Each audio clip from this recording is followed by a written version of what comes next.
Le paiement des loyers, c'est le nerf de la guerre. Je vous raconte cette semaine l'histoire de locataires qui ne supportaient plus leurs conditions de logement, tant et si bien qu'ils vont cesser de payer leur loyer. Mauvaise idée. Le 1er décembre 2023, Monsieur A, bailleur, conclut avec X, Y et Z, colocataires, un bail pour une maison d'habitation située dans la région de Toulon au loyer de 1 400 €. Les locataires cessent de payer leur loyer et Monsieur A leur fait délivrer un commandement de payer visant la clause résolutoire en janvier 2020. La dette s'élève alors à une somme de plus de 8 700 €. Ce commandement signifie que les locataires ont, à l'époque, un délai de 2 mois pour apurer leur dette. À défaut, le bail sera automatiquement résilié. Les locataires ne régularisent pas la situation. Le bailleur les assigne en justice pour faire constater la résiliation du bail et obtenir leur condamnation au paiement de l'arriéré de loyer ainsi qu'à une indemnité d'occupation jusqu'à libération des lieux. Les locataires se défendent en invoquant l'exception d'inexécution.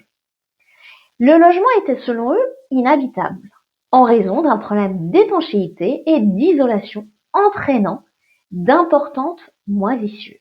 Ils évoquent aussi une installation électrique défaillante. Ils demandent ainsi la remise des loyers jusqu'au jour de la réalisation des travaux.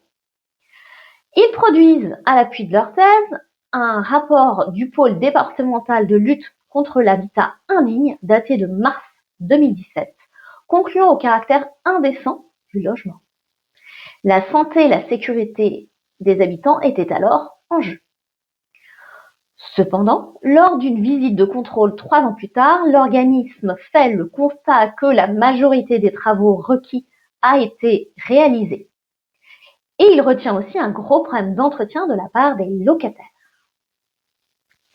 En première instance, en 2021, le juge rejette l'exception d'inexécution. Il constate la résiliation du bail et condamne les locataires au paiement des arriérés de loyer et de charges, ainsi qu'à une indemnité d'occupation jusqu'à parfaite libération des lieux. Évidemment mécontents, les locataires relèvent appel et ils invoquent à nouveau le principe de l'exception d'inexécution. Le caractère inhabitable du logement justifie, selon eux, l'absence de paiement des loyers. La Cour d'appel confirme le jugement quant au caractère habitable du logement, mais condamne le bailleur à payer une indemnité de trouble de jouissance à ses locataires. Mécontents, les locataires forment un pourvoi en cassation. Ils soutiennent que le logement était inhabitable puisqu'il mettait en jeu la santé et la sécurité des occupants. Par suite, l'exception d'inexécution pouvait parfaitement jouer. À votre avis, ont-ils obtenu gain de cause?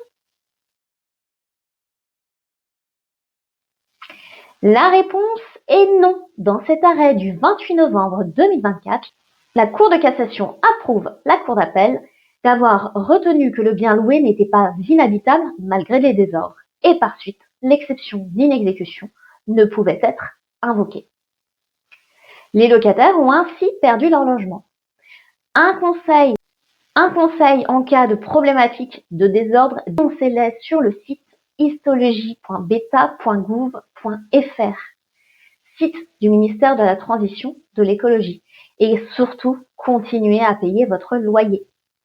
Si cette vidéo vous a plu, je vous invite à la commenter, à la liker ou à la partager. Vous pouvez naturellement vous abonner pour suivre mes aventures. Quant à moi, je vous dis à la semaine prochaine pour une toute autre thématique.